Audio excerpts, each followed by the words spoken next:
ॐ वक्रतुण्ड महाकाय कोटिसूर्यसमप्रभ निर्विघ्नं कुरु मे देव सर्वकार्येषु सर्वदा। यस्या प्रभावमखिलं नहि वेदधाता नो वारिर्न गिरिशो नहि चाप्यनन्तः अंशांशुकाः अपि च ते किमुतान्यदेवाः तस्यै नमोऽस्तु सततं जगदम्बिकायै। मूकं करोति वाचालं पङ्गुं लङ्घयते गिरिं यत्कृपातमहं वन्दे परमानन्दमाधवम्। यत्कृपालवमात्रेण मूको भवति पण्डितः वेदशास्त्रशरीरां तां वाणीवीणाकरां भजे। अपराधो भवत्येव तनयस्य पदे पदे कोपरः सहते लोके केवलं मातरं विना। बुद्धिर्विकुण्ठिता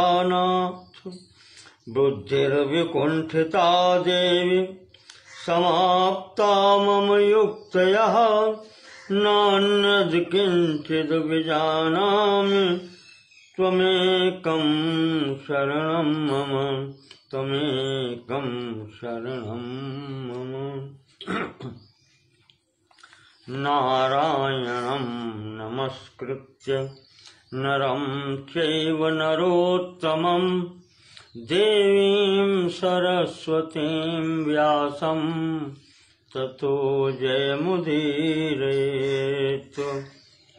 देवीं सरस्वतीं व्यासं ततो जयमुदीरयेत्।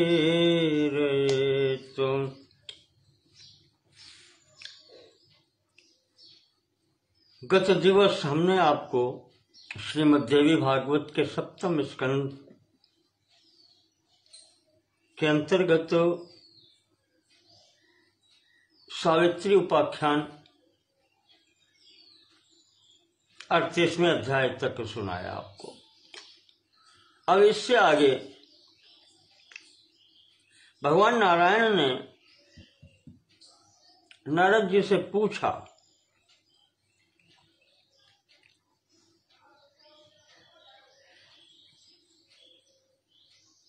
कि इत्येवं कथितं वत्स सावित्र्याख्यानमुत्तमम्। उत्तम उपाख्यान सावित्री के संबंध में मैंने आपको सुनाया नारद जी। जीव कर्म विपाकम च, और कर्मों के विपाक परिपक्व या उनके फल के संबंध में भी आपको बतलाया। शुभाशुभ कर्मों का फल क्या होता है, कैसे प्राप्त होता है, ये बतलाया हमने। अब किम पुनः श्रोतुमिच्छसि, अब तुम और क्या सुनना चाहते हो?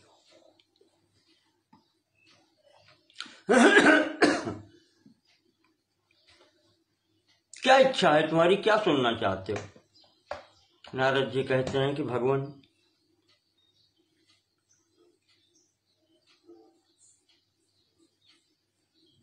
मूल प्रकृति के अंशभूता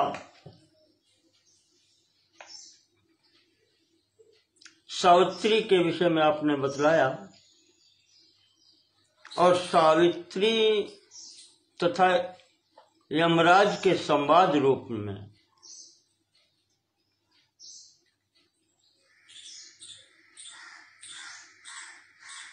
चित्त को शुद्ध करने वाले कर्मों की ओर प्रेरित किया। क्या करना चाहिए और क्या नहीं करना चाहिए। अधुना श्रोतुमिच्छामि लक्ष्मी उपाख्यानमीश्वर। भगवान, अब हम लक्ष्मी जी के संबंध में जानना चाहते हैं। केनादौ पूजिता सापि किम भूता केन वा पुरा। प्रारंभ में इनका सम्मान पूजा किसने किया, किस प्रकार से किया। तद्गुणोत्कीर्तनम मह्यम वद वेद विदाम्बरो। उनके गुणों का गायन कीजिए। आप सब कुछ जानने वाले हैं, आप मुझे ये सुनाएं। भगवान नारायण कहते हैं, नारद, जैसा हम पीछे बतला चुके हैं, सृष्टिरादौ पुरा ब्रह्मन् कृष्णस्य परमात्मनः देवी वामांश संभूता बभूव रासमंडले अतीव सुंदरी श्यामा निग्रोध परिमंडिता यथा 12 वर्षीया शश्वत सुस्थिर यौवना श्वेत चंपक वर्णाभा सुख दृश्या मनोहरा शरद पार्वण कोटेन्दु प्रभा प्रच्छादना नाम। भगवती के वाम अंश से एक कन्या उत्पन्न हुई थी जिसका नाम बताया था राधा, और दक्षिण भाग से पुरुष की उत्पत्ति है जिसको बताया था कृष्ण। ये 2 स्वरूप में भगवती हुई थी सृष्टि के प्रारंभ में।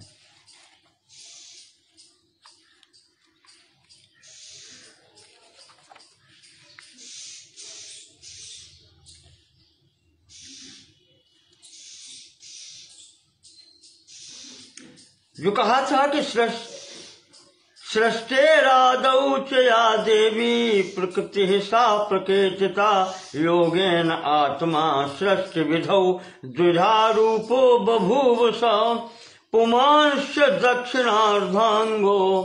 दक्षिण के आधे अंग से पुरुष स्वरूप में ये कृष्ण हुए, वामार्धा प्रकृति स्मृता, और बाएं अर्धांग से राधा जी की उत्पत्ति। इस प्रकार से ये 2 स्वरूपों में हुए थे। उसी के आगे अब बता रहे हैं महाराज कि जो ये बतलाया था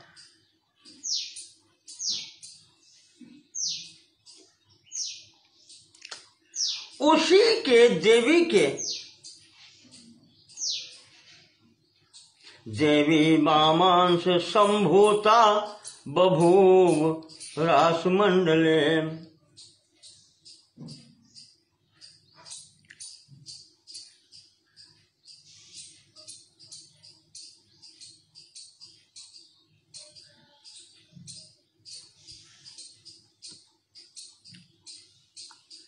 इस समय यहां पर कहते हैं कि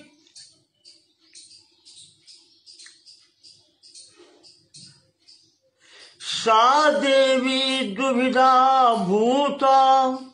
वही देवी कौन? जो राधा है, इतनी सुंदर है जो आपको बताई। अतीव सुंदरी श्यामा निग्रोध परिमंडिता यथा 12 वर्षीया। उनकी आयु सदैव 12 वर्ष की कन्या की भांति स्थिर रहती है।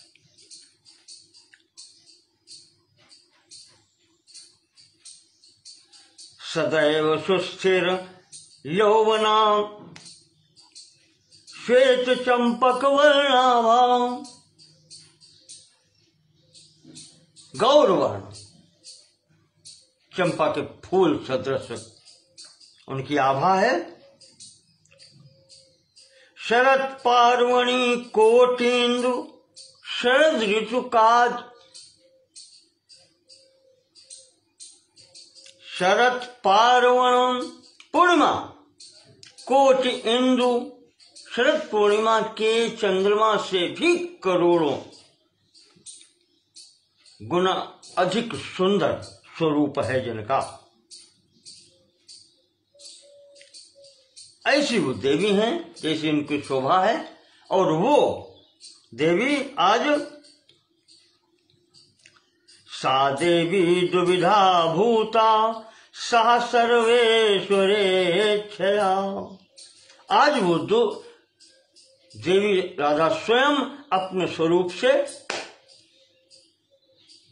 दो प्रकार की होती हैं, एक से दो दुविधा होता दो प्रकार। तो तद्वामांसान महालक्ष्मी दक्षिणांशाश्च राधिका।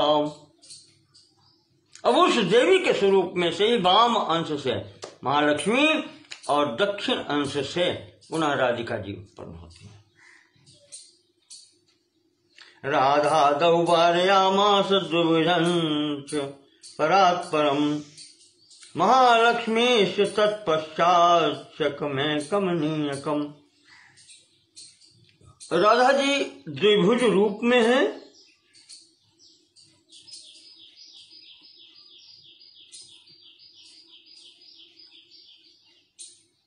और इसी समय कृष्णः तद गौरवेणैव द्विधा रूपो बभूव। भगवान कृष्ण भी अपने शरीर से दो स्वरूपों में हुए।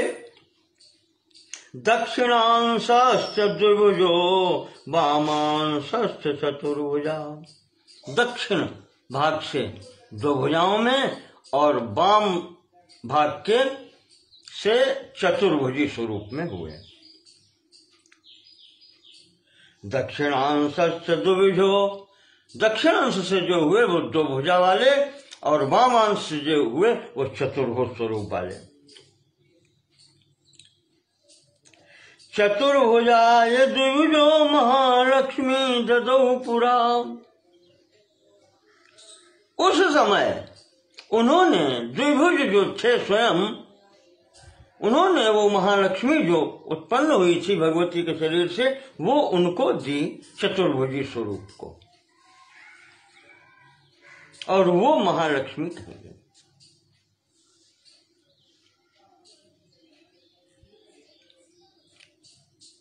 लक्ष्यते दृश्यते विश्वम स्निग्ध दृष्टया निशम। ऐसी भगवती लक्ष्मी है जो संपूर्ण सृष्टि को सुंदर दृष्टि से अहर्निश देखती हैं, सदैव देखती हैं, उनका पालन करती हैं। देवी भूता च महते महालक्ष्मी सा स्मृता। ये देवी महालक्ष्मी कही गई हैं। तो इस प्रकार से राधा कांतस्य द्विभुजो, राधा जी के साथ रहने वाले उनके कांत जो हैं भगवान कृष्ण जो द्विभुज हैं, और महालक्ष्मी जी के साथ रहने वाले वो चतुर्भुज हैं। इस प्रकार से नारायण कहते हैं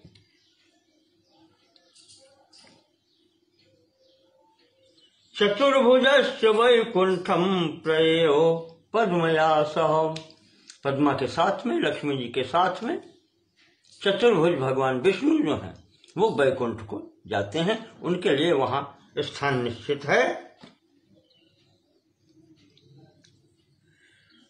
भगवान नारायण कहते हैं वो शुद्ध स्वरूपा जो महालक्ष्मी है, शुद्ध सत्व स्वरूपा, सत्वगुण जो शक्ति है महालक्ष्मी, वो उनके कई स्वरूप हुए। स्वर्ग लोक में वही स्वर्ग लक्ष्मी कहीं जाती हैं, इंद्राणी कहीं जाती हैं, शची कहीं जाती हैं। स्वर्गेषु स्वर्ग लक्ष्मीषु शक्र संपत् स्वरूपिणी। और वही पाताल लोक में नाग लक्ष्मी कहीं जाती हैं। वही इस भूलोक पर राजाओं के पास स्थित होकर के राज्य लक्ष्मी कही जाती है। असंपत् स्वरूपा गृहिणाम सर्वमंगल मंगला गवाम प्रसूतिर सुरभिर दक्षिणा यज्ञ कामिनी। वही गृहस्थों के यहाँ गृह लक्ष्मी के रूप में प्रतिष्ठित होती हैं।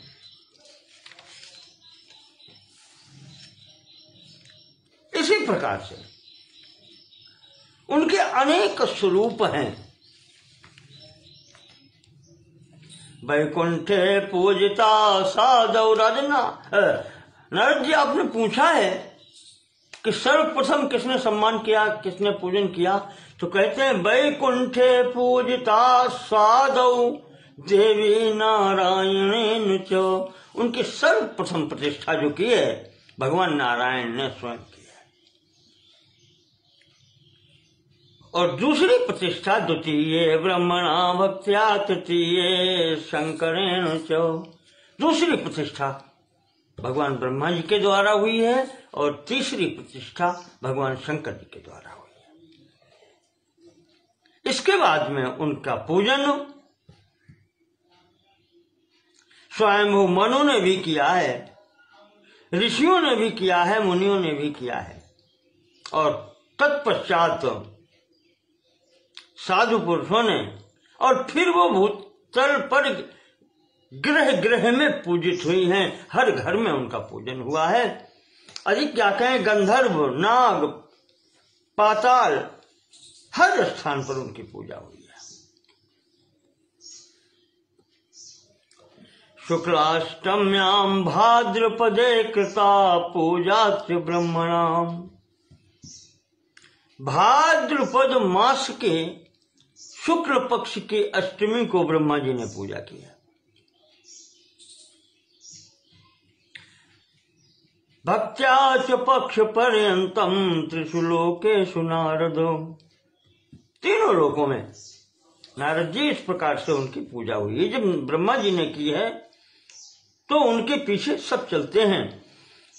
चैत्रे पौषे च भाद्रे च पुण्ये मंगलवासरे विष्णुना पूजिता सा च त्रिषु लोकेषु भक्तिता।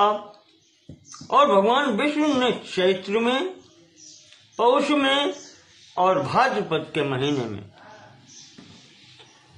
भौम वासरे, मंगलवासरे, मंगलवार के दिन इनकी पूजा की है।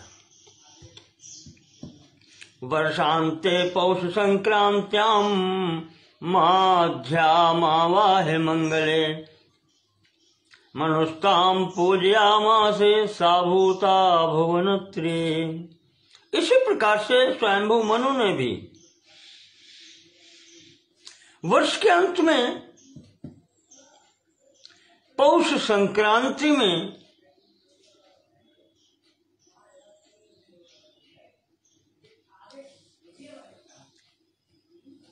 आवाहन पूजन विधि विधान पूर्वक इनका किया है।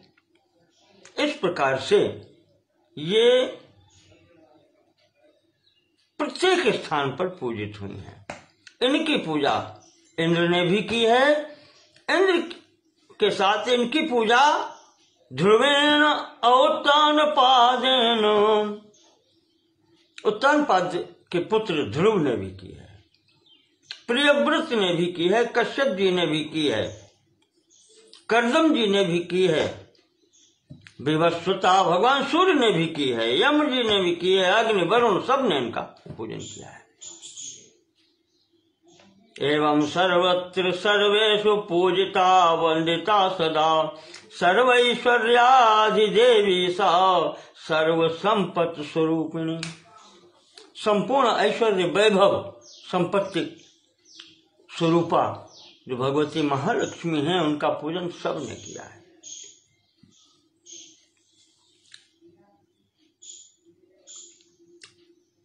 तो अब नारद जी पूछे, भगवान हमने सुना है कि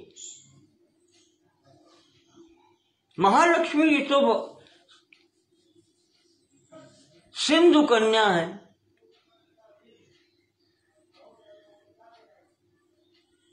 ये समुद्र से कैसे उत्पन्न हुई? तो भगवान नारायण कहते हैं कि नारद, एक बार की घटना है कि दुर्वासा जी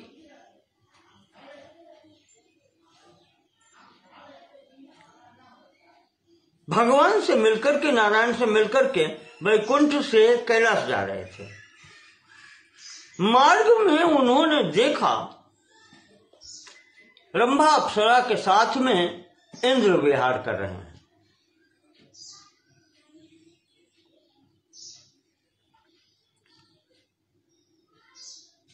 महाराज दुर्वासा को इंद्र ने प्रणाम किया।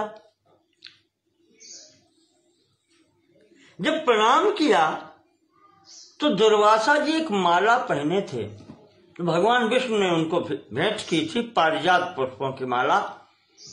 वो उतार करके महाराज को अच्छा लगा दुर्वासा को, उन्होंने इंद्र को पहना दी। भगवान का प्रसाद है, संत तो संत हैं, इंद्र को दे दिया।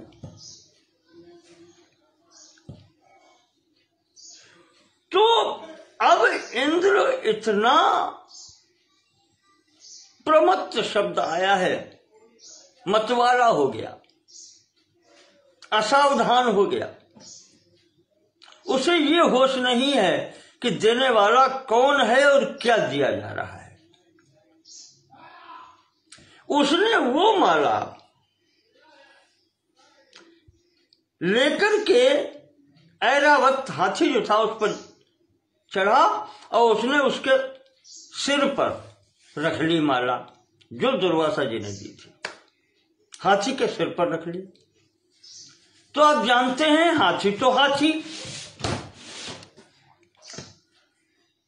हाथी ने उस लगा तो उसने, अपनी आदत है, वो तो जानवर है, पशु है, उसने अपने आदत के अनुसार वो धीरे से माला ली सिर पर से और वो जमीन पर डाल दी, उस पर उसका पैर पड़ गया।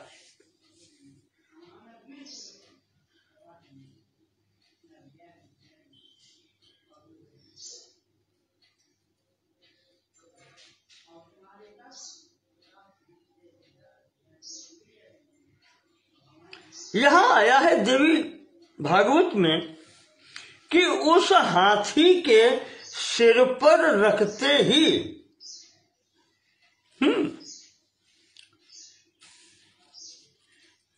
हाथी विष्णु स्वरूप हो गया।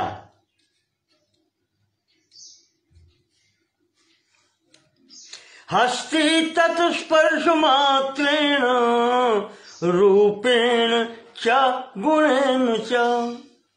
जैसे ही दुर्वासा जी ने माला इनको दी और इन्होंने वो माला हाथी के सिर पर रख ली, तो कहते हैं माला के स्पर्श मात्र से वो हाथी जो था ऐरावत,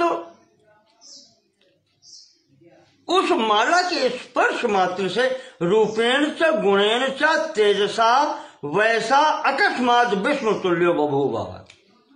अकस्मात वो हाथी भी विष्णु के भगवान के समान गुण में, रूप में, तेज में वो विष्णु तुल्य हो गया और चला गया। त्यक्त्वा शक्रम गजेंद्र से जगाम घोर काननम। इंद्र को छोड़ करके वो हाथी चला गया वहां से। क्या बात है। अब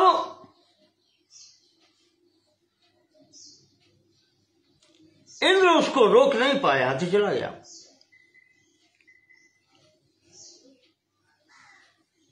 तब दुर्वासा जी को क्रोध आ गया कि इंद्र, मैंने तुझे भगवान का प्रसाद दिया था। अरे श्रिया प्रमत्तः त्वं कथम माम अवमन्यसे। वैभव से मदोन्मत्त होकर के तूने मेरा अपमान कर दिया। जानता नहीं मैं कौन हूं? मेरा दिया हुआ प्रसाद मद दत्त पुष्पम दत्तम क्यों, मेरे द्वारा दिया गया वो पुष्पमाला या पुष्प तूने गर्व के वशीभूत होकर के सिर पर धारण करने के स्थान पर हाथी के सिर पर रख दिया।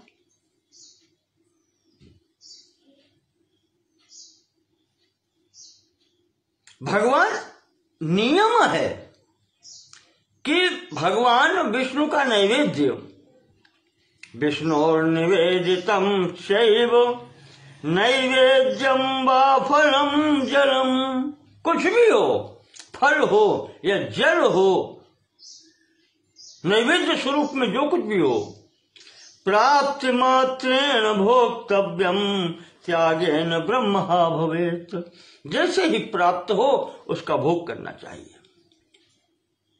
जो उनके प्रसाद का त्याग कर देता है वो ब्रह्म हत्या उसको लगती है, ब्रह्म हत्या के समान पाप का भागी होता है।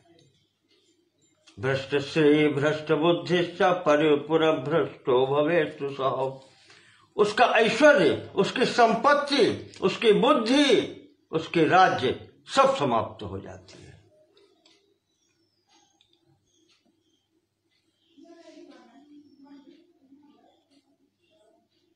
और जो उस प्रसाद को श्रद्धा पूर्वक ग्रहण करता है इंद्र, उसका हर प्रकार से कल्याण होता है। और दुर्वासा जी कहते हैं कि वो मुक्ति भी प्राप्त करता है।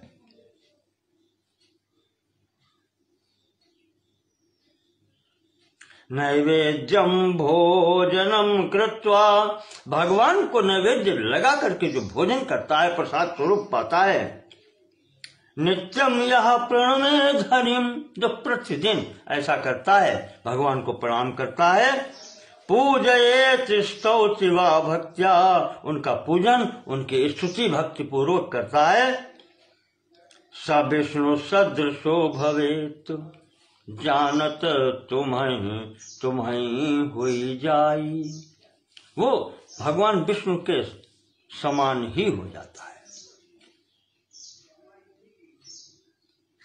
भगवान का भक्त भगवत सदृश ही होता है,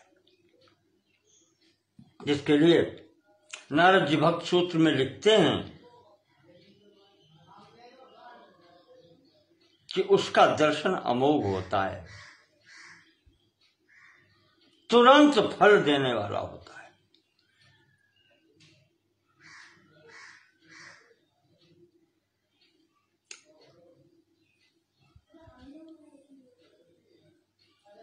यहां पर फिर दुर्वासा जी कहते हैं कि तुमने ये अपराध किया है।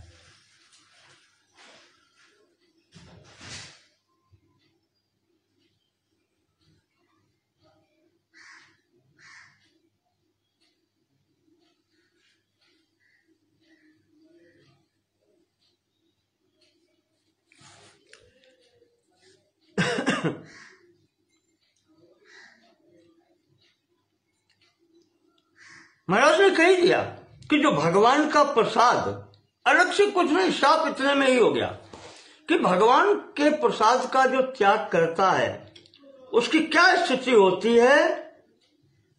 भ्रष्ट श्री भ्रष्ट बुद्धिश्च पूर्व भ्रष्टो भवेत् सः। अब बाकी क्या रहा, दुर्वासा जी के मुंह से शब्द निकला है, सफल तो होना ही होना है। महाराज जी चल दिए। अब इंद्र की आंखें खुली, इंद्र आकर के पैरों पर गिरते हैं कि भगवान हमसे अपराध हो गया,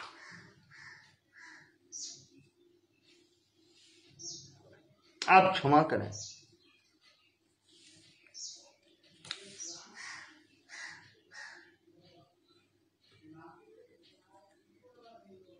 और आपने जो श्राप दिया मेरे जैसे अभिमानी के लिए उचित ही है।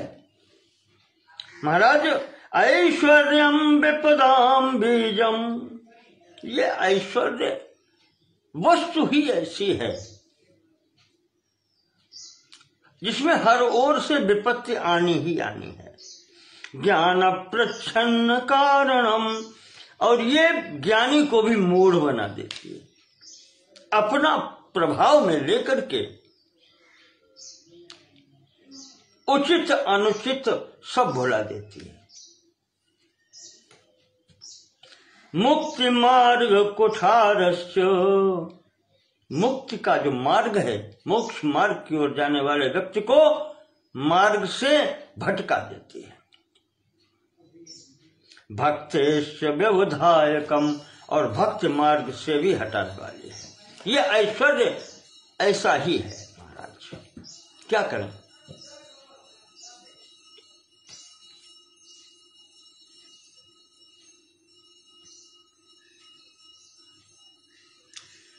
दुर्वासा जी ने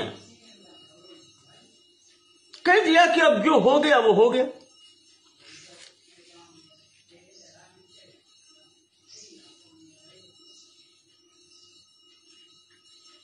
संपत्ति तिमिरांधस्य मुक्ति मार्गम न पश्यति।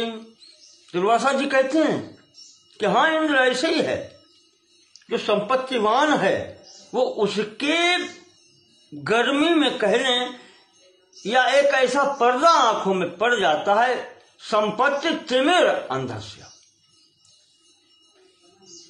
उससे संपत्ति रूपी पर्दे से जो अंधा हो जाता है उसे मुक्ति का मार्ग नहीं फिर दिखलाई पड़ता है। वो विमूढ़ हो जाता है, उसे ये ज्ञात नहीं रहता कि क्या करना है क्या नहीं करना है। कहते हैं कि सुरा मत एव चो, जैसे शराब पी करके व्यक्ति मतवाला हो जाता है, बिल्कुल वही स्थिति उसकी होती है।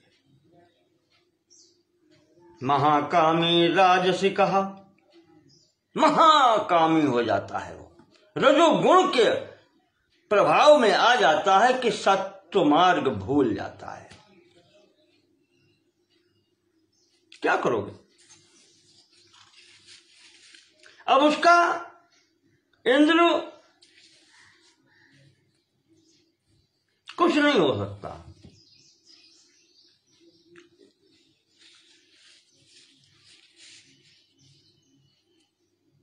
जो बहुत मेहनत करके व्यक्ति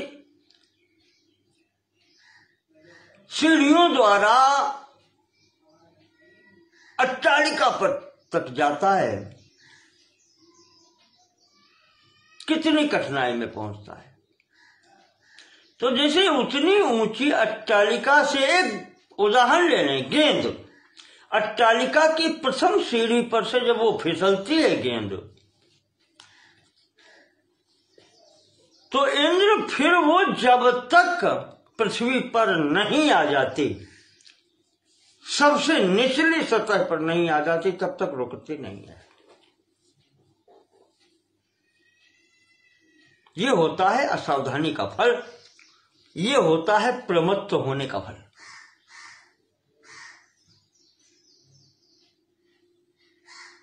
ऐसे ही गर्वी का गर्व तब तक समाप्त नहीं होता जब तक वो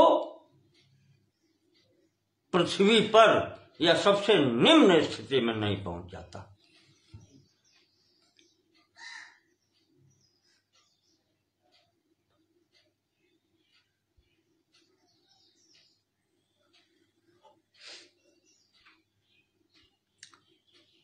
तो इस तरीके से यहां से कह करके वो चले गए। अब ये इंद्र अपने गुरु की शरण में पहुंचता है, बृहस्पति जी के शरण में पहुंचा। दृष्ट्वा गुरुम जपंतम च तत्र तस्थौ सुरेश्वरो। महाराज जी ध्यान में बैठे थे, जप कर रहे थे, वहां जाकर के ये बैठ गया। एक प्रहर के बाद में जब गुरु जी बृहस्पति जी उठे हैं, तब इसने वहां पर प्रणाम किया।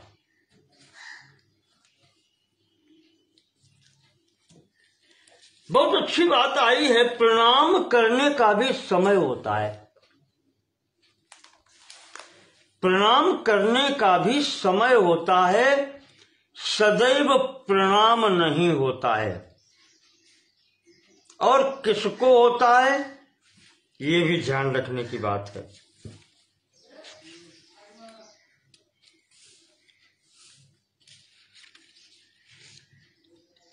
कहते हैं कि जब कोई भी व्यक्ति प्रणाम करने योग्य पूजा का सामान लेकर के हाथ में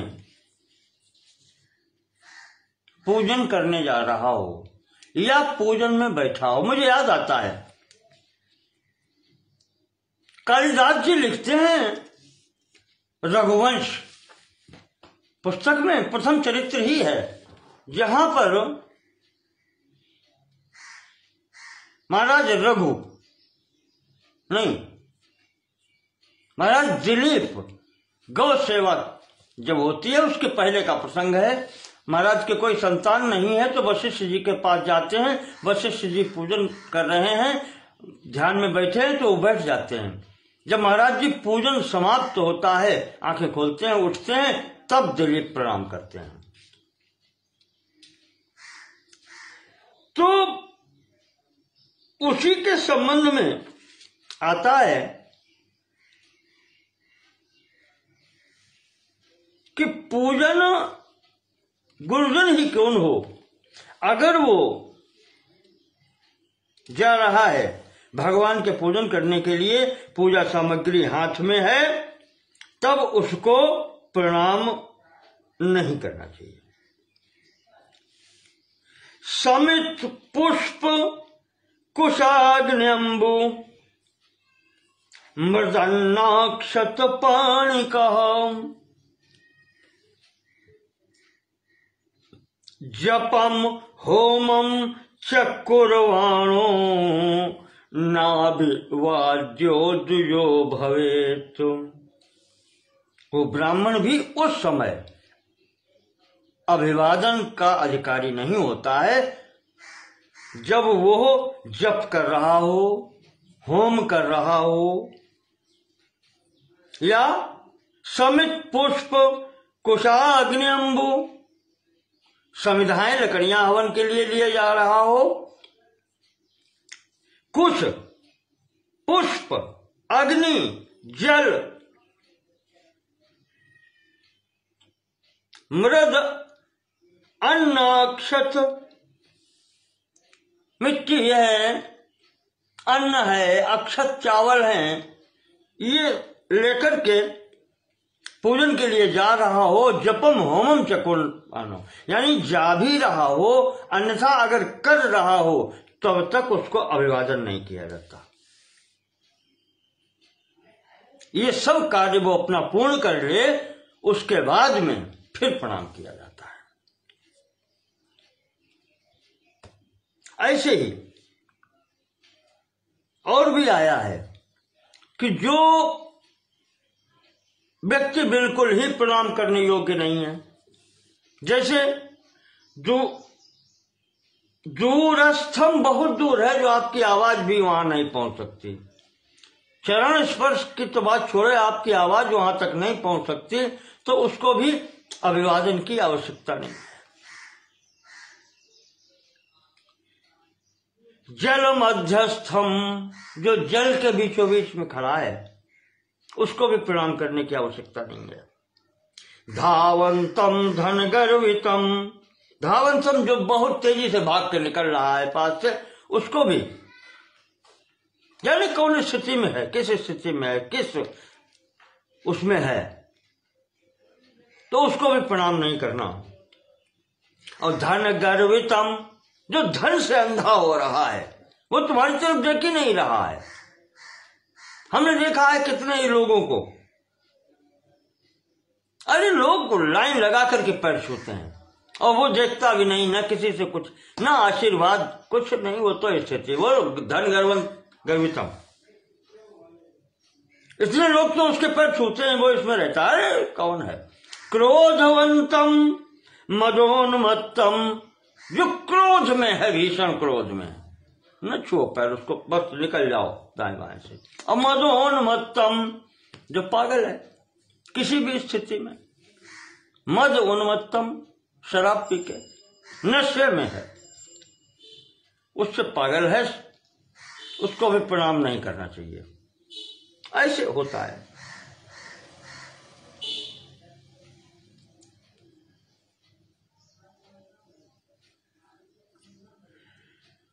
तो इस वैसे ये अभिवादन की स्थितियां हैं, मैंने प्रसंगवश आ गई तो आपके समक्ष रख दी। तो वहां जब बृहस्पति जी पूजन करके उठे तब इसने प्रणाम किया, स्थिति बतलाई। तो वैसे तो वो सब जानते हैं।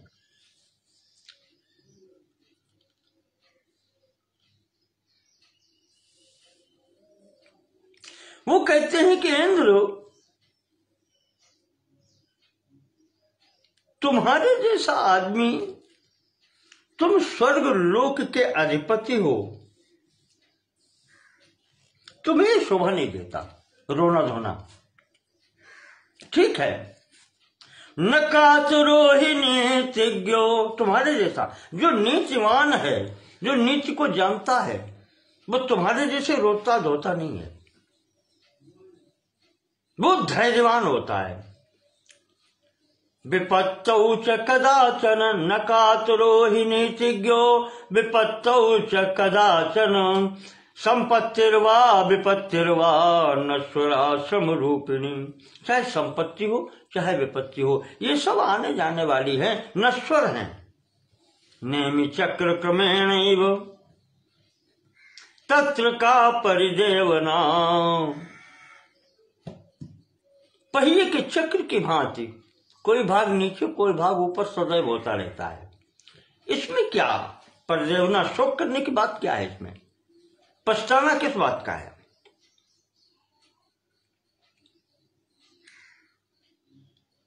और इंद्र, क्या तुम्हें पता नहीं, संसार में प्रत्येक व्यक्ति अपने किए हुए कार्य का फल अवश्य भोगता है। तुमने किया है कर्म, उसका फल मिला है, भोगो।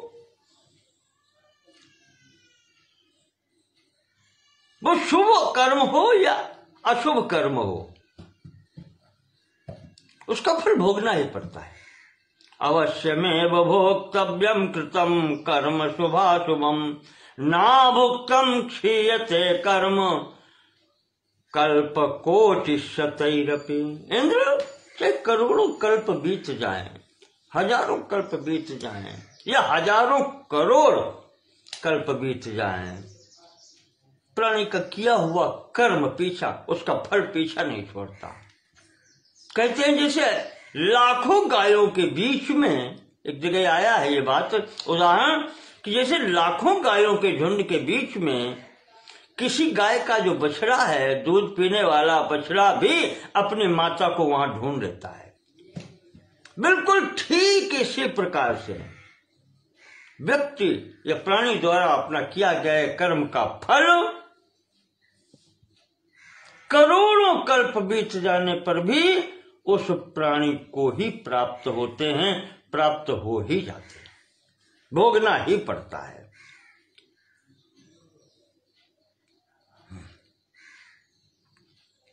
इंद्र,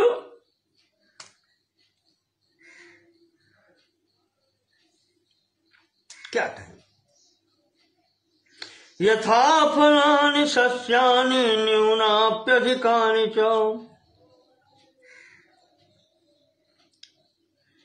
कर्षकाणां क्षेत्र भेदे पात्र भेदे फलम तथा। जैसा जो पात्र होता है उसको उसके अनुरूप फल प्राप्त हो जाता है। इसमें क्या है? अनुरूप फल। देखें आप, साधारण स्तर का व्यक्ति जो ज्यादा पढ़ा लिखा नहीं है, बिल्कुल लेमैन जिसको कहते हैं, वो कोई अपराध करता है और वही अपराध अगर कोई पढ़ा लिखा व्यक्ति, या कह लें कि आज की भाषा में कानूनविद, वकील करता है, तो न्यायालय की दृष्टि में क्या दोनों का फल एक ही होता है? मेरे विचार से जो बिल्कुल अबोध अज्ञान व्यक्तित्व है उसके द्वारा अपराध का सजा कम हो सकती है और वकील की ज्यादा होनी चाहिए, अधिवक्ता की ज्यादा होनी चाहिए, क्योंकि वो पढ़ा लिखा है, वो जानता है कि मेरे कर्म का फल क्या होगा। तो वही यहां पर इशारा करते हैं बृहस्पति जी कि जैसा पात्र होता है वैसे ही उसको, वैसा ही दंड उसको मिलना चाहिए।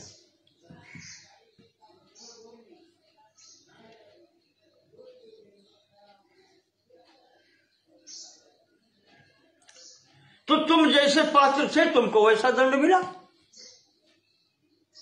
राज्य भ्रंश होने का, ऐश्वर्य भ्रंश होने का, इसमें रोना किस बात का? सुख दुख आने वाले हैं।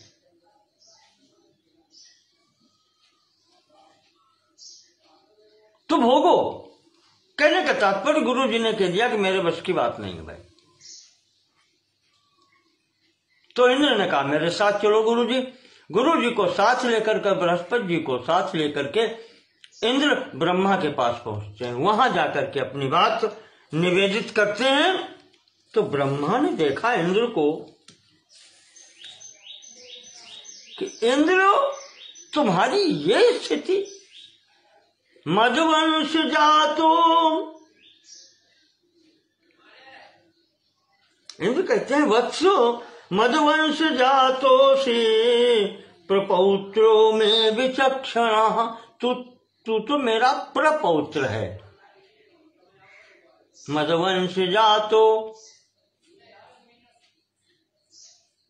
मेरे से उत्पत्ति है मरीच की, मरीच से कश्यप, कश्यप से सूर्य नहीं, मेरे से मरीच, मरीच के कश्यप और कश्यप के पुत्र में तुम हो इंद्र। तो मरीच पुत्र, कश्यप पौत्र और उसके भी पुत्र, तुम प्रपौत्र हो। बृहस्पति से शिष्य तुम, और बृहस्पति के तुम शिष्य हो। सुराणाम अधिपा स्वयं, और देवताओं के अधिपति तुम हो, राजा हो तुम।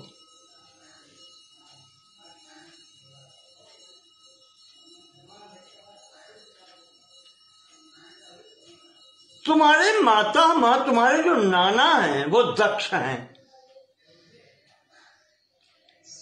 माता है इनकी अदिति, और अदिति पुत्री है दक्ष की। तो ब्रह्मा कहते हैं कि नाना तुम्हारे दक्ष हैं, जो कि विष्णु भक्त प्रतापवान, जो कि भगवान के स्वयं भक्त हैं। तो इंद्र ये तुम्हारे अंदर दुर्गुण कहां से आ गया, ये अहंकार कहां से आ गया? व्यक्ति के अंतर्गत दुर्गुण 3 स्थान से आता है। कहां से? जनः पैतृक दोषेण दोषान मातामहस्य च। पिता के वंश से पैतृक दोषेण। तो इन ब्रह्मा जी कहते हैं कि तुम मेरे पौत्र के भी पुत्र हो, प्रपौत्र हो, तो पिता तुम्हारे मेरे वंश के हैं, किसी में दोष नहीं है। माता तुम्हारी दक्ष की पुत्री है, नाना तुम्हारे दक्ष हैं, वहां भी कोई दोष नहीं है। तो जनः पैतृक दोषेण दोषान माता महस्य च, 2 जगह। और तीसरा स्थान है गुरु दोषा त्रिभिर्दोषे हरिदोषो भवेत् ध्रुवम। और तीसरा स्थान है कि गुरु के दोष से। कहा गुरु भी तुम्हारे शुद्ध हैं, बृहस्पति जी हैं, अंगिरा महर्षि के पुत्र, वहां से भी कोई दोष नहीं। तुम्हारे अंदर ये दोष कैसे आ गया? जो भगवान के प्रसाद का तुमने अनादर कर दिया। कहा व्यक्ति के अंदर, प्राणी के अंदर ये 3 ही स्थान हैं दोष आने का। इन्हीं का तो माता का कुल, पिता का कुल, और संसार में आए तो गुरु का संरक्षण, और तीनों तुम्हारे अच्छे हैं, और फिर भी तेरी ये स्थिति। इन्होंने भी डांट दिया। अब क्या करें महाराज जी? यहां से भी उठकर के भगवान विष्णु के शरण में पहुंचे कि महाराज अब आप ही रक्षा करो। तो भगवान कहते हैं वही बात तो कि इंद्र मैं स्वतंत्र नहीं हूं। तुम क्या जानते हो मैं स्वतंत्र हूं? जनसंख्य विश्वस्था जनश्चासंख्य विश्वस्था। असंख्य जना विश्वस्था, विश्व संसार में जो अनेक प्रकार के जो प्राणी हैं, मद अधीनाश्च संततम। तुम देख रहे हो मेरे अधीन है, यही तो तुम देख रहे हो। मैं जो चाहूं कर सकता हूं। यथा, जिस प्रकार से तुम्हें ये अधीन मेरे दिखाई पड़ रहे हैं इंद्र, उसी प्रकार से मैं भी किसी के अधीन हूं। किसके? तथा हम मद भक्त पराधीनो, तथा यथा तथा हम मद भक्त पराधीनो स्वतंत्र कहा, अस्वतंत्र कहा। मैं अपने भक्त के अधीन हूं, मैं भी पराधीन हूं, मैं भी स्वतंत्र नहीं हूं। मेरा भक्त जिससे रुष्ट हो जाता है,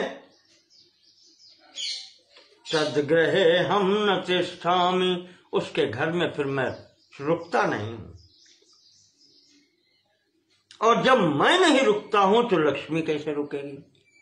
तथा हम तद्ग्रहे हम न तिष्ठामि पद्मया सह निश्चितम यत्र शंख ध्वनिर्नास्ति, जिस घर में शंख की ध्वनि नहीं होती। तुलसी न शिवार्चनम, तुलसी का वृक्ष नहीं है जहां भगवान शंकर की पूजा अर्चना नहीं होती। न भोजनम च विप्राणाम, जहां ब्राह्मणों को भोजन नहीं कराया जाता।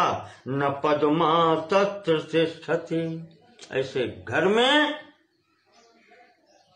महालक्ष्मी, ये भगवती पद्मा, ये ठहरती नहीं है।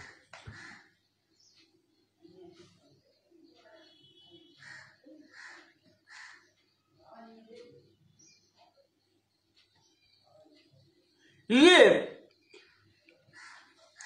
भगवान ने इंद्र से कहा, और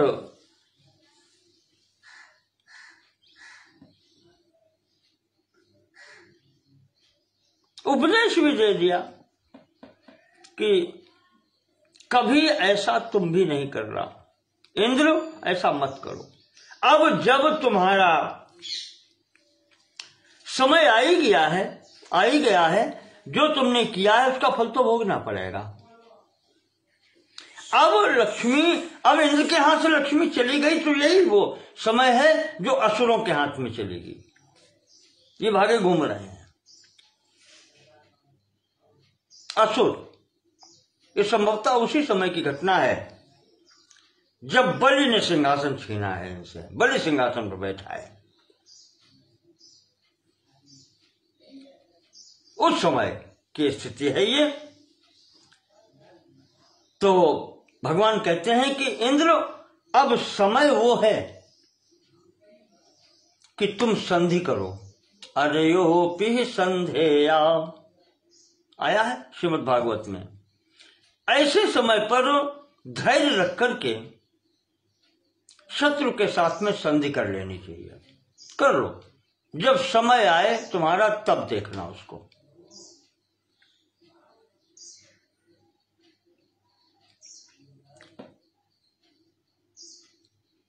और वहीं जब समय आएगा तो बताएंगे क्या करना है।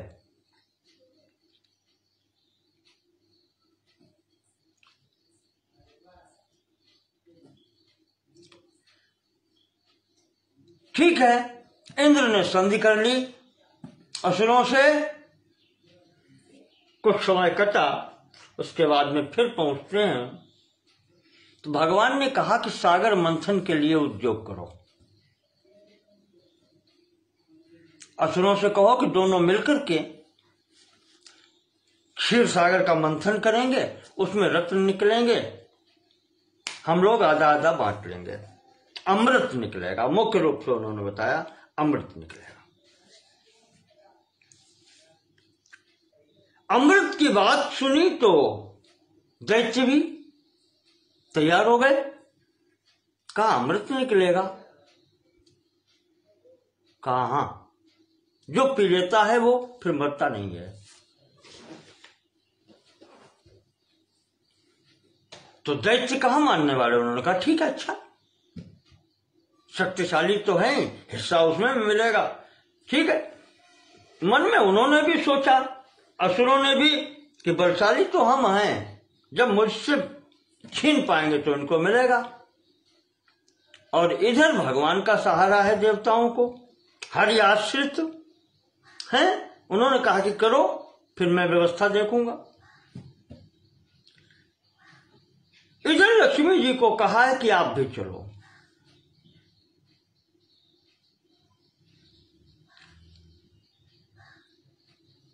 महालक्ष्मी जी, सागर ने अपने पुत्र स्वरूप में मांगा था तो उनसे कहा समय आया है, तुम भी चलो। अब सागर का मंथन होगा तो उनको भी कुछ फल मिलना चाहिए, तो पुत्र स्वरूप में तुम उनके पास चलो। इस प्रकार से भगवान ने भगवती महालक्ष्मी को भी प्रेरित किया। इधर भगवान की प्रेरणा से देवताओं असुरों ने मिलकर के मंदराचल को मथानी बना करके क्षीर सागर का मंथन किया।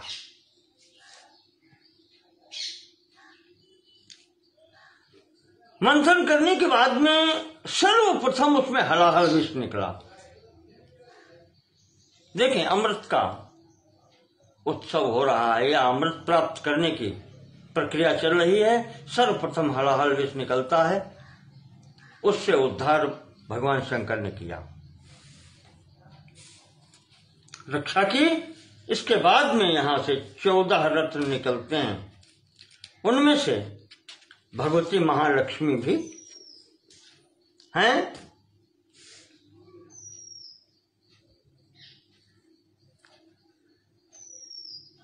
भगवती महालक्ष्मी जी जब उत्पन्न हुई हैं तो उन्होंने दोनों पक्षों को छोड़ करके भगवान विष्णु का वर्णन किया। उनकी शक्ति ही है। देवै स्तुता पूजिता च ब्रह्मणा शंकरेण च ददौ दृष्टिं सुरगृहे ब्रह्म शाप विमोचनार्थं। वहीं पर देवताओं ने ब्रह्मा जी और शंकर जी के सहित सभी देवताओं ने इनकी स्तुति पूजा की है।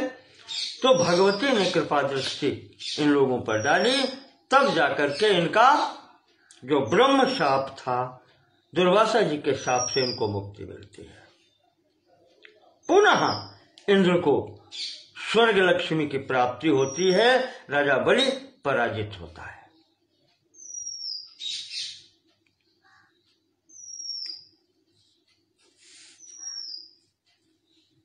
नारद के पूछने पर भगवान नारायण ने यहां पर महालक्ष्मी जी का ध्यान, आवाहन, स्तुति, षोडशोपचार पूजन और मंत्र का उपदेश किया है।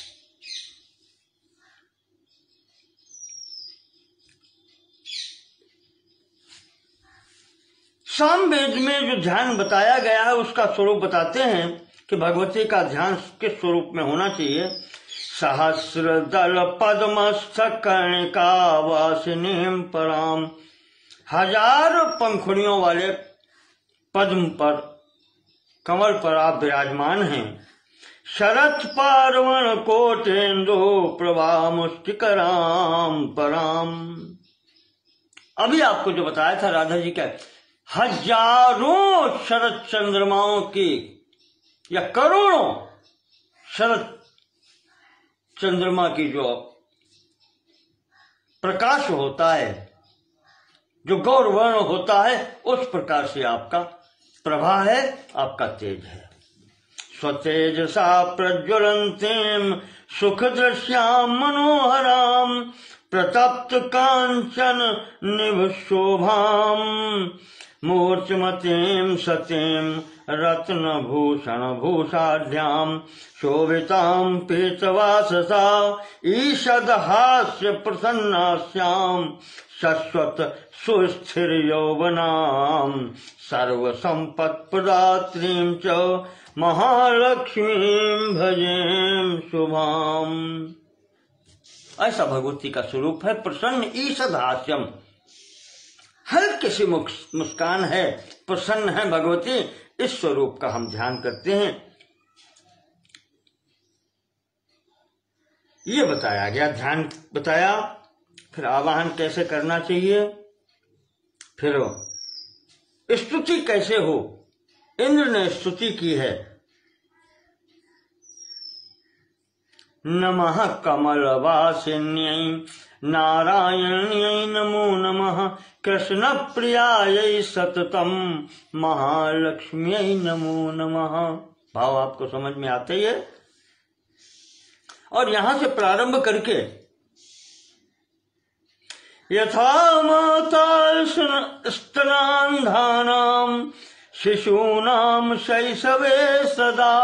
इंद्र कहते हैं कि भगवती, जैसे दूध पीने वाला शिशु, वो अपनी माता को छोड़ करके और कुछ जानता ही नहीं है, वैसे ही एक भक्त जो है, तथा त्वं सर्वदा माता, और उस शिशु की माता जिस प्रकार से रक्षा करती है, वैसे ही आप हमारी माता हैं और हमारी रक्षा करें।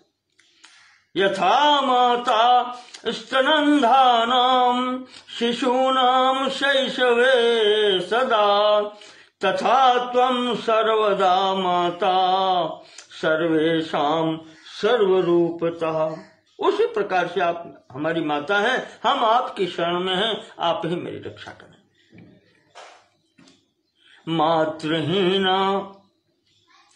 मातृहीनः स्तनान्धस्तु सच जीवति दैवतः। कहते हैं कि माता से बिछुड़ा हुआ वो शिशु दैवता प्रारब्धवश जीवित रह जाए तो रह जाए, अन्यथा वो जीवित रह नहीं सकता। भगवती, उसी प्रकार से हम आपके पुत्र हैं। हम तुम्हारे छोड़ देने पर आप भी हमें छोड़ देंगी तो हम जीवित कैसे रहेंगे।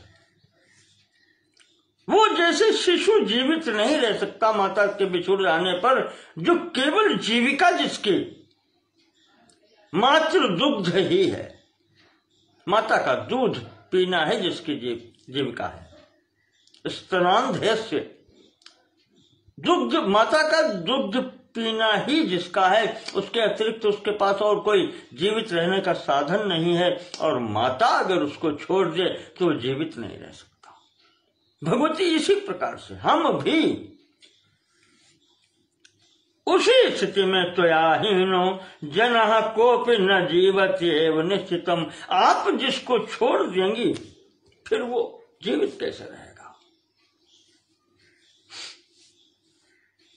इस प्रकार से इंद्र प्रार्थना करते हैं भगवती आप प्रसन्न हैं तो सब प्रसन्न है। जहां आप होती हैं, आपके प्रसन्न रहने पर भक्त को फिर ऐसा क्या है, या पुत्र को ऐसा क्या है जो उपलब्ध नहीं होता है। लौकिक माता के ही गोद में जब तक शिशु रहता है तब तक उसको किसी बात की चिंता नहीं होती है, और प्रत्येक जो उसकी आवश्यकता है उसकी पूर्ति माता स्वयं करती है। तो फिर आप तो जगत जननी हैं, हम सब आपके शिशु हैं, आपके अतिरिक्त और किसी को हम नहीं जानते। तो अब क्या हमें मिलना है, क्या देना है, वो आप जाने। इस प्रकार से स्तुति की है।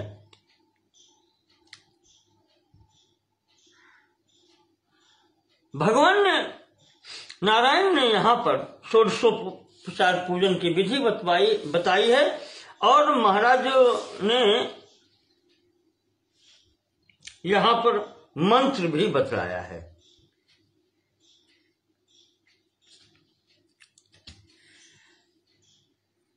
लक्ष्मीर माया कामवाणी, मंत्र आप सुनिएगा। लक्ष्मी माया कामवाणी ज्ञेयंता कमलवासिनी, वैदिको मंत्र राजोयम प्रसिद्धा स्वाहयान्विता। ये मंत्र है।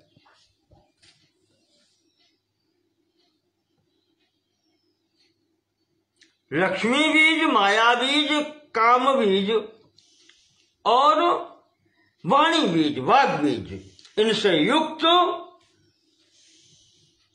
ज्ञेयंता कमल वासिनी, ज्ञ जो उपसर्ग अंत में आता है वो चतुर्थी विभक्ति का है। कमल वासिनी में जो माता जी का नाम है कमल के ऊपर प्रतिष्ठित है, तो उसमें ज्ञ अंत यानी चतुर्थी विभक्ति लगती है। तो कमल वासिन्यई और स्वाहया, स्वाहा अंत में जुड़ता है। तो मंत्र क्या हुआ? श्रीं लक्ष्मी बीज, ह्रीं माया बीज, क्लीं काम बीज, ऐं वाग बीज। बस अब आप मंत्र बना लीजिए। श्रीं ह्रीं क्लीं ऐं कमलवासिनी स्वाहा। ये मंत्र है भगवती का, महालक्ष्मी का। ये मंत्र का उपदेश किया भगवान ने नारद जी को।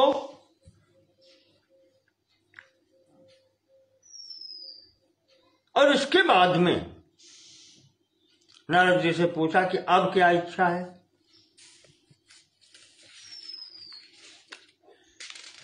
तो नारद जी कहते हैं कि स्वाहा देवी हविर्दाने प्रशस्ता सर्व कर्मसु। जो स्वाहा देवी हैं, इनका नाम का उच्चारण जब हम हवन करते हैं तब होता है। और उसी तरीके से इस समय जो पितृपक्ष चल रहा है, आज अमावस है, जब तर्पण करते हैं या पितरों को हव्य या कव्य देते हैं तो उसमें स्वधा का उच्चारण होता है। ये स्वधा देवी हैं। तो देवताओं को देने के लिए भगवती स्वाहा का, और पितरों को देने के लिए भगवती स्वधा का स्मरण किया जाता है। और दक्षिणा सर्वतो वरा, और चाहे जो भी कार्य हो दक्षिणा भी दी जाती है।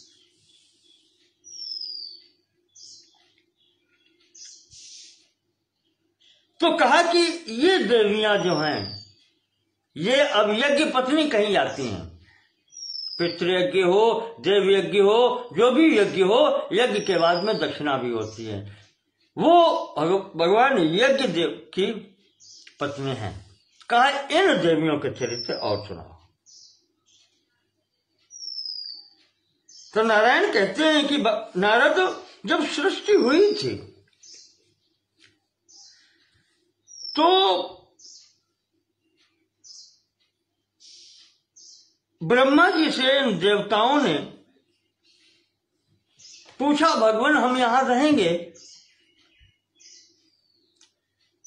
तो आहार की व्यवस्था क्या है? आपको याद होगा श्रीमद् भागवत में भी आया है, प्रजा उत्पन्न हुई तो ब्रह्मा जी को ही खाने को दौड़ पड़े। ऐसी स्थिति अभी आई। तो वही यहां पर देवताओं ने कहा कि हमारे आहार की भी व्यवस्था करें। तो ब्रह्मा जी ने जो अपनी शक्ति है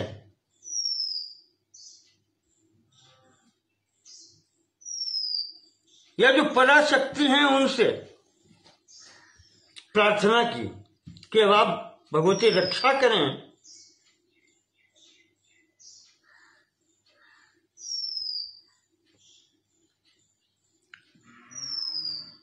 तो उन्होंने यहां पर ये व्यवस्था की है।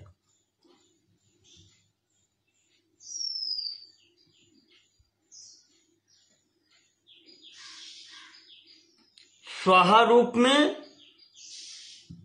देवताओं को मिलेगा, स्वधा रूप में पितरों को मिलेगा और यज्ञकर्ताओं को ये इनको दक्षिणा स्वरूप में मिलेगा।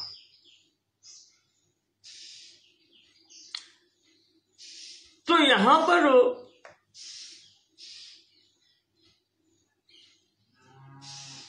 अग्नि शक्ति के स्वरूप में ये भगवती सब प्रकट हुई हैं, वहां से ही इनको सब व्यवस्था की गई है। उनके द्वारा ही अग्नि में आहुति देने पर स्वाहा बोलते हैं तो देवताओं को मिलता है, स्वधा जब बोलते हैं तो पितरों को मिलता है।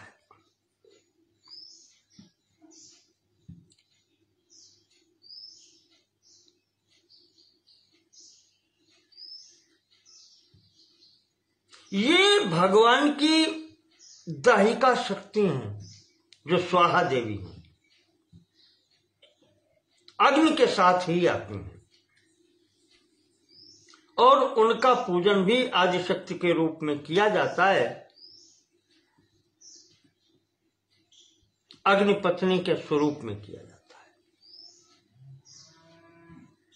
इनका मंत्र वही माया बीज, लक्ष्मी बीज और ज्ञानते चतुर्थी स्वरूप में वन्य जाया और स्वाहा। तो ये होता है इनका मंत्र स्वाहा देवी का, ओम ह्रीं श्रीं वन्य जायायै देव्यै स्वाहा, ये मंत्र है इनका।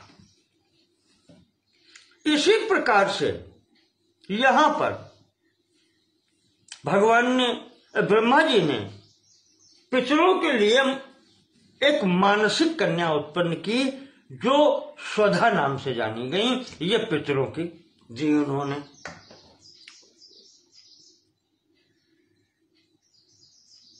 और उनका भी मंत्र दिया यहां पर, ओम ह्रीं श्रीं क्लीं स्वधा देव्यै स्वाहा।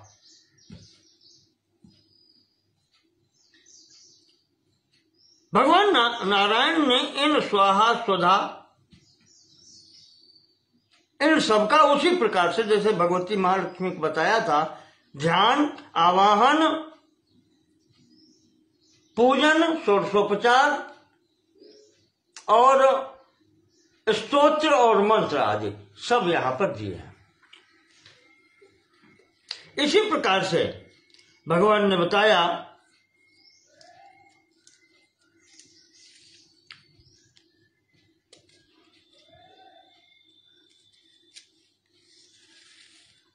भगवती के अंश स्वरूप गोलोक धाम में भगवान जहां पर राधा और कृष्ण विराजमान रहते हैं, उनके यहां एक गोपी है, सुशीला नाम की गोपी,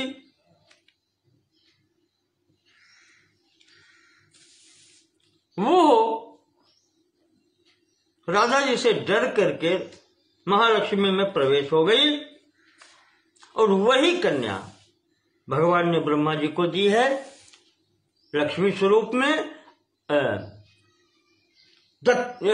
कन्या के रूप में ना भगवान ने, कृष्ण ने इनको दी है ब्रह्मा जी को, और वही कन्या ब्रह्मा जी ने समर्पित की है यज्ञ भगवान को। यज्ञ भगवान स्वयं ही भगवान के अवतारों में गिनती होती है, तो ये स्वयं भगवान हैं। और जिस समय ये आए थे यज्ञ भगवान, ये अवतार भी हैं और ये उस समय और भी अधिकारियों के रूप में प्रजापति भी संभवता थे, या प्रजापति हों या इंद्र पद पर हों, ऐसा है कुछ, मुझे इस समय विस्मृत हो रहा है। तो उनको ये पत्नी स्वरूप में दी गई, यहां इनका नाम है दक्षिणा। इस प्रकार से दक्षिणा के स्वरूप में उन्होंने यज्ञ को समर्पित की और वहां पर मर्यादा स्थित की गई।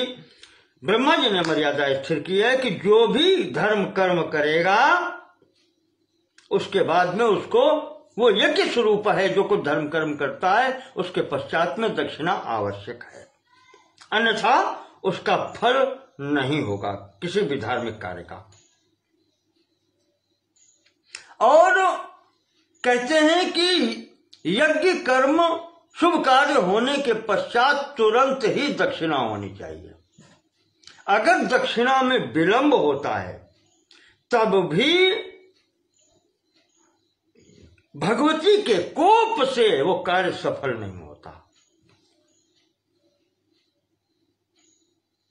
और कहते हैं कलयुग में भी, कलयुग में तो स्थिति ऐसी है कि दक्षिणा हो तो तुरंत हो, और बिना दक्षिणा के कोई कार्य सफल नहीं होता। अदक्षिणम च यत्कर्म तद्भुंक्ते च बलिर्मुने। वो बिना दक्षिणा का कार्य, उसके अधिकारी राजा बलि बनाए गए हैं। और कर दक्षिणा सहित धर्म कार्य होगा तो देवताओं के पक्ष में जाएगा, अन्यथा वो असुरों के पक्ष में जाता है।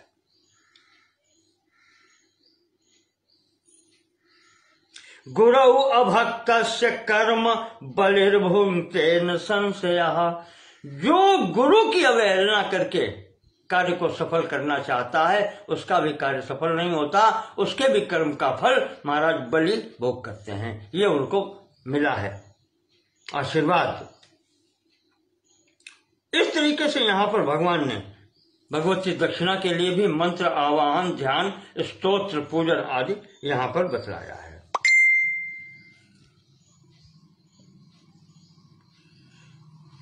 अब नारद जी पूछते हैं कि मैंने और देवियों के नाम सुने हैं महाराज, एक षष्ठी देवी हैं, एक मंगल चंडी हैं, एक मनसा देवी हैं, ये कौन है? तो यहां पर भगवान ने बतलाया, नारायण ने नारद से कि नारद षष्ठांसा प्रकृतेर्या षष्ठी प्रकीर्तिता। भगवती का छठा अंश पराशक्ति का वो षष्ठी देवी कही जाती है। बालका नाम अधिष्ठात्री, वो बालकों की रक्षा करने वाली हैं। 4-5 साल तक के बच्चों की, जो बालक कहे जाते हैं, उनकी रक्षा करने वाली हैं। विष्णु माया च बालदा, भगवान विष्णु की वो माया है, वही मां लक्ष्मी का अवतार है। और बालदा, पुत्र देने वाली हैं, जिससे प्रसन्न हो, संतानहीन को संतान देने वाली है।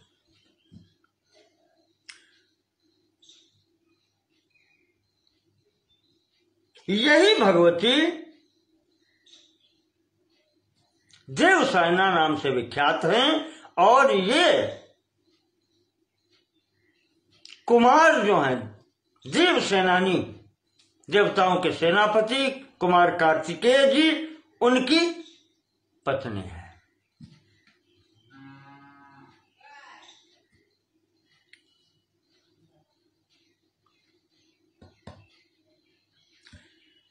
भगवान नारायण कहते हैं कि एक बार की घटना है, स्वयंभू मनु के जो पुत्र थे प्रियव्रत, विवाह करने को तैयार नहीं थे, पर सब लोगों ने उनको समझाया। नारद जी ने भी समझाया, पिता ने भी समझाया, उधर ब्रह्मा जी ने भी समझाया, तब उन्होंने विवाह किया। पुत्र के लिए उन्होंने पुत्रस्य यज्ञ की। पुत्र उत्पन्न हुआ रानी से, मालिनी नाम की रानी थी, पर वो मृत पुत्र उत्पन्न हुआ। पुत्र तो मिला पर वो मृत।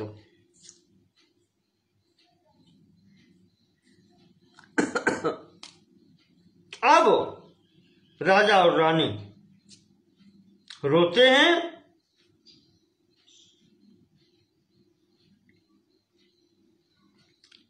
तब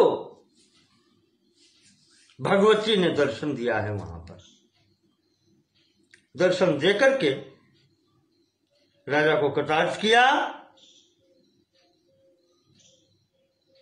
उस पुत्र को जीवन दान दिया।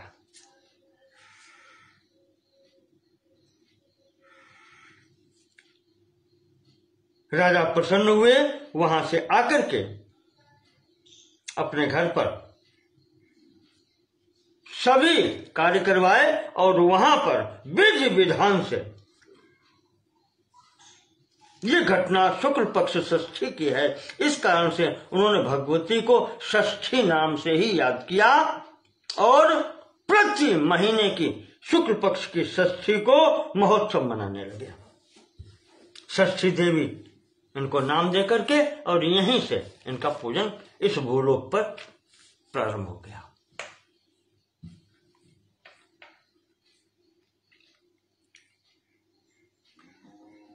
इनका भी भगवान नारायण ने पूजन विधि और वो सब ध्यान विधि बतलाई है, इस सूची बतलाई है 1650 से कैसे पूजन हो। और इनका माया बीज के साथ में ओम ह्रीं षष्ठी देव्यै स्वाहा, इस मंत्र, ये मंत्र दिया, इसका जप होना चाहिए। और यहां पर इनकी विधिवत आराधना करने पर भगवान नारायण कहते हैं, नारद अपुत्र हो, कोई संतान जिसकी न हुई हो, या काकवंध्या हो, एक संतान के बाद में और कोई संतान न हो, या जिस नारी के मृत वत्सा हो, पुत्र या संतान होकर के समाप्त हो जाती हो, उनको सबको पुत्र की प्राप्ति होती है। इसी प्रकार से भगवान नारायण बताते हैं कि भगवती मंगल चंडी का पूजन भगवान शंकर जी ने त्रिपुरा संहार के समय किया था।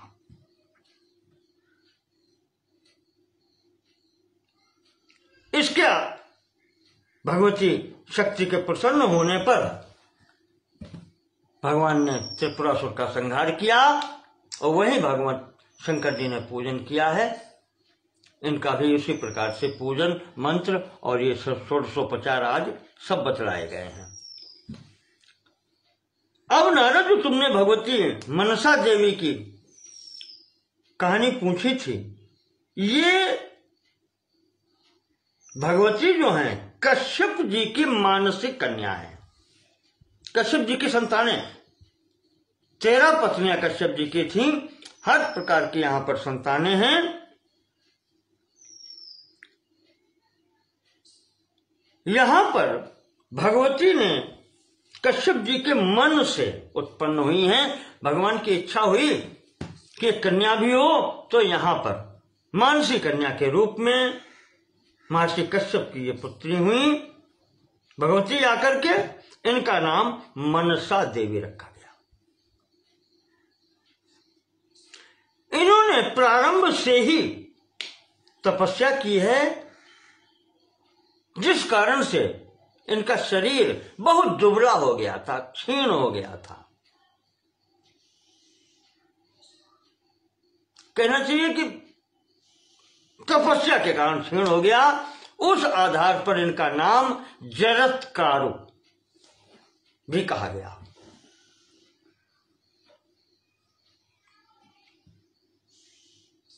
बहुत सुंदर थी और ये भगवान शंकर की आराधना से इतनी अच्छी शिष्या थी भगवान शंकर की, इस कारण से ये शैवी भी कहीं नहीं है, शिव शिष्या भी कहीं नहीं।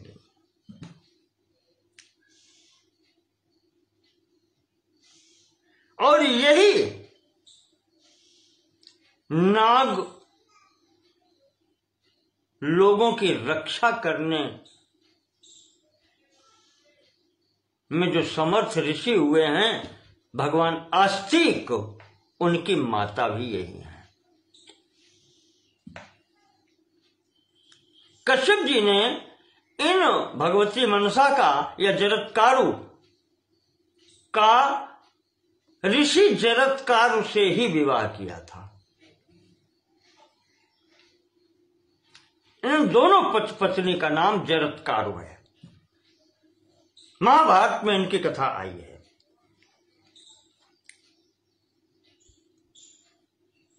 वहीं पर इनके पुत्र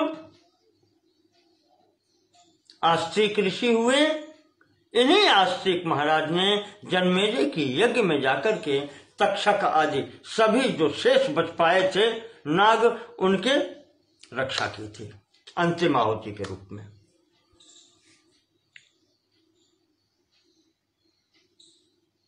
उनके संबंध में इस प्रकार से भगवान नारायण ने संक्षिप्त से भगवती की उत्पत्ति और आस्तिक ऋषि तक की ये सब कथाएं बताई, किस प्रकार से इनका विवाह हुआ, क्या हुआ। उसके बाद में उन्हीं महात्मा जरत्कारु ने इनका सम्मान किया है, पूजन किया है। ये सर्व पूज्य वहीं से हुई है।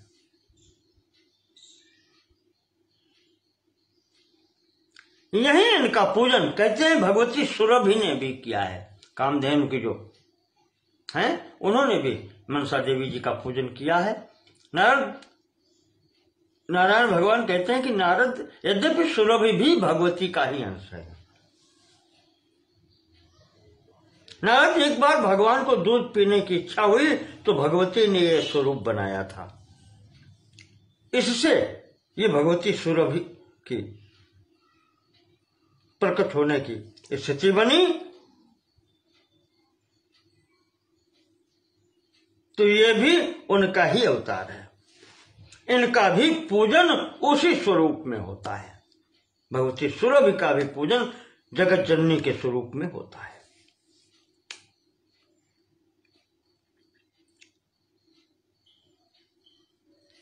अंत में भगवान नारायण ने भगवती राधा का पूजन, षोडशोपचार, ध्यान, मंत्र उनके संबंध में बतलाया है और कहा है, इनका मंत्र बताया, ओम श्री राधा ये स्वाहा, या इसमें माया बीज और लगा लेते हैं, हरिम श्री राधा ये स्वाहा, ये मंत्र है। और नारायण भगवान नारायण ने कहा है कि नारद कृष्णार्चायाम नाधिकारो यतो राधार्चनम बिना, जब तक भगवती राधा की अर्चना पूजा न की जाए तब तक भक्त को भगवान का पूजन करने का अधिकार नहीं मिलता। भगवान श्री कृष्ण के पूजन का अधिकार तभी प्राप्त होता है जब सर्वप्रथम राधा जी का पूजन और अर्चन किया जाए।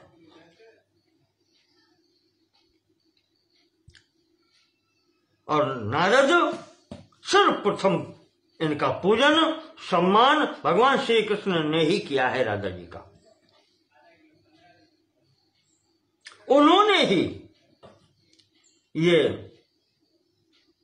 मंत्र राधा संबंधी विष्णु को दिया, विष्णु से ब्रह्मा को प्राप्त हुआ, ब्रह्मा से इस विराट पुरुष को प्राप्त हुआ, ब्रह्मा से ही धर्म और धर्म से मुझे ये मंत्र इस प्रकार से प्राप्त हुआ है। भगवान नारायण बता रहे हैं। धर्म के ही पुत्र यहां पर नर और नारायण हैं। भगवान धर्म को जो दक्ष जी की कन्या मूर्त के नाम से विवाही गई थी, उसके ही ये पुत्र हैं, नर और नारायण। तो कहते हैं धर्म से मुझे ये मंत्र प्राप्त हुआ है। अहम जपामि तम मंत्रम तेना हम ऋषिरीलिता। मैं उनके मंत्र का प्रतिदिन निरंतर जप करता हूं, इसी कारण से मैं ऋषि कहा जाता हूं। तो इस प्रकार से भगवती राधा के संबंध में बताया। और इसके अनंतर 9वें स्कंद के अंतिम अध्याय में भगवती दुर्गा जी का पुनः नवाक्षर मंत्र, ध्यान, आवाहन, षोडशोपचार पूजन, स्तुति, क्षमा प्रार्थना इत्यादि पूरा विधान आपने यहां पर बतलाया है। लगभग 50 श्लोकों में ये स्थिति यहां पर बतलाई गई है। वही नवानु मंत्र है जो दुर्गा सप्तशती में प्रतिदिन आप करते हैं। तस्यान्वाक्षरम मंत्रम वक्षे मंत्रोत्तमोत्तमम। नारायण जी ने दिया है यहां पर मंत्र, ओम ऐं ह्रीं क्लीं चामुंडयायै विच्चे। ये मंत्र यहां पर दिया गया है। महाकाली महालक्ष्मी सरस्वत्यापि देवता स्याद रक्तदंतिका बीजम दुर्गा च भ्रामरी तथा नंदा शाकांभरी देव्यौ भीमा च शक्त्या स्मृता धर्मार्थ काम मोक्षेषु विनियोगेन उदाहृता। इन सब ये भगवती के विभिन्न नाम हैं। इन स्वरूपों में इनकी पूजा की जाती है। अंगन्यास, ध्यान, घट कैसे स्थापित हो, यहां पर शालग्राम की भी पूजा आई है। यहां पर भगवान शंकर के बाण लिंग की भी पूजा आई है। भगवान सूर्य की भी पूजा हुई है। वो बताए नहीं जो प्रारंभ में 5 देवताओं की पूजा आवश्यक है, गणेश जी की, दुर्गा जी की, सूर्य की और भगवान हरि और हर के, इनकी सबका पूजन आवश्यक है। इसके बाद में इनका षोडशोपचार पूजन करे, फिर नवान मंत्र का जप करे। इसके बाद में ततः सप्तशती स्तोत्रम देव्या अग्रे तो संपठेत। यहां पर आया है इसके बाद में सप्तशती स्तोत्र का पाठ किया जाए। सप्तशती वही मार्कंडेय पुराणांतर्गत जो चंडी पाठ होता है, वही 13 अध्यायों का, उसका पाठ हो।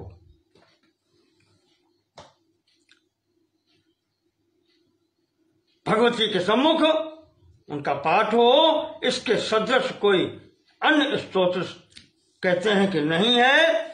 इसके बाद में उनका पूजन करके जो भी आपको चाहिए, चाहे धर्म, अर्थ, काम, मोक्ष, भगवती को प्रसन्न करने से सब कुछ प्राप्त होता है। भगवान नारायण कहते हैं कि नारद, इस प्रकार से हमने संक्षेप से आपके समक्ष भगवती के चरित्र का वर्णन किया है, उनकी पूजा का विधान बताया है। जो ये कहता है, जो ये करता है, उसको तो सब कुछ प्राप्त होता ही होता है। जो कहता और सुनता है, उसको भी बहुत कुछ प्राप्त होता है। नवरात्र में इस विधान का विधिवत पालन होना ही चाहिए, जिससे भगवती प्रसन्न होती हैं और सब कुछ उसको प्रदान करती हैं। तस्य वश्या भवे देवी, देवी प्रिय करो ही साह। वो व्यक्ति भगवती को परम प्रिय होता है। जो इस प्रकार से भगवती की आराधना पूजन अर्चना करता है, भगवती का ध्यान आदि करता है, भगवती में श्रद्धा और भक्ति रखता है, उसको सब कुछ प्राप्त होता है और वो भगवती को अत्यंत प्रिय होता है। इस प्रकार से हम नवम स्कंद की पूर्णता यहाँ पर करते हैं। भगवती की कृपा रही तो शेष भी होगा।